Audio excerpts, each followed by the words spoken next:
America की लंका लगा रहे हैं ट्रंप, रोज करा रहे हैं 8800 करोड़ का नुकसान और भुगत रही है अमेरिकी जनता। अमेरिका इस समय शटडाउन से गुजर रहा है। इसकी वजह से ट्रंप के देश को भारी नुकसान उठाना पड़ रहा है। द गार्जियन की एक रिपोर्ट के मुताबिक ट्रंप सरकार में काम कर रहे सीनियर अधिकारियों का कहना है कि अगर शटडाउन खत्म नहीं हुआ तो इससे अमेरिकी अर्थव्यवस्था को नुकसान पहुंच सकता है। विश्लेषकों के अनुसार ये नुकसान हर हफ्ते अरबों डॉलर का हो सकता है। इस नुकसान की भरपाई ट्रंप टैरिफ से भी नहीं की जा सकती है। अमेरिका के वित्त मंत्री स्कॉट बेसेंट ने एक टीवी चैनल को दिए इंटरव्यू में कहा, सरकार को बंद करके और जीडीपी को कम करके बातचीत करने का ये सही तरीका नहीं है। इससे जीडीपी, विकास और कामकाजी अमेरिका पर असर पड़ सकता है। विश्लेषकों के अनुसार अगर अमेरिका में चल रहे शटडाउन को लेकर कोई मजबूत निष्कर्ष नहीं निकला तो इसका बड़ा और दुष्परिणाम देखने को मिल सकता है। अमेरिकी अर्थव्यवस्था को कितना नुकसान हो रहा है, जानिए। एक कंसल्टिंग फर्म EY पार्थेनॉन ने अपनी एक रिपोर्ट में कहा है कि हमारा अनुमान है कि शटडाउन के प्रत्येक सप्ताह से चौथी तिमाही में अमेरिकी जीडीपी वृद्धि में 0.1% अंकों की कमी आएगी। इससे अर्थव्यवस्था को $7 बिलियन का साप्ताहिक नुकसान होगा।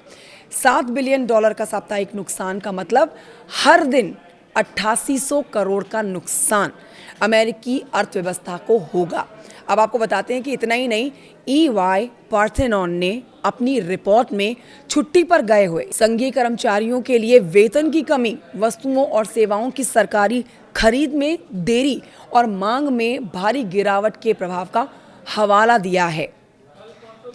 EY पार्थेनॉन की रिपोर्ट में साफ कहा गया है कि छुट्टी पर गए हुए कर्मचारियों को पिछला वेतन मिलने और सरकार के फिर से खुलने पर गतिविधियों में तेजी आने में कुछ नुकसान की भरपाई हो जाएगी, लेकिन इसके दीर्घकालीन प्रभाव भी चेतावनी दे रहे हैं। एक महीने में बेरोजगार हो सकते हैं 4300 अतिरिक्त कर्मचारी। जी हाँ, अनुमान है कि शटडाउन के कारण हर हफ्ते अमेरिका के सकल घरेलू उत्पाद जीडीपी में $15 अरब का नुकसान हो सकता है और एक महीने के शटडाउन के परिणाम स्वरूप 4300 अतिरिक्त कर्मचारी बेरोजगार हो सकते हैं। एक महीने के शटडाउन से अमेरिका में उपभोक्ता खर्च में $30 अरब की कमी आएगी। अब देखिए, इस बंद के व्यापक आर्थिक प्रभाव हो सकते हैं। बढ़ती बेरोजगारी, साथ ही सामाजिक सुरक्षा, हवाई यात्रा और नवजात शिशुओं वाली महिलाओं के पोषण संबंधी सहायता में अमेरिकी संभावनाओं को कम कर सकते हैं। जितना लंबा बंद रहेगा, ये प्रभाव उतने ही खतरनाक होंगे। अमेरिका में पिछले सरकारी शटडाउन में आपको बताएं, जो कि दिसंबर 2018 से जनवरी 2019 तक का रहा था, और इन 35 दिनों का आंशिक शटडाउन जो हुआ था, इसमें अमेरिकी अर्थव्यवस्था को कम से कम $11 अरब का नुकसान हुआ था, जिसमें $3 अरब का स्थायी नुकसान भी शामिल है। और अब एक बार फिर से इस तरह के बंद से 8800 करोड़ का नुकसान हो रहा है, जिसे अमेरिकी जनता भुगत रही है। इस खबर पर आप क्या टिप्पणी करेंगे, कमेंट करके बताएं। नमस्कार।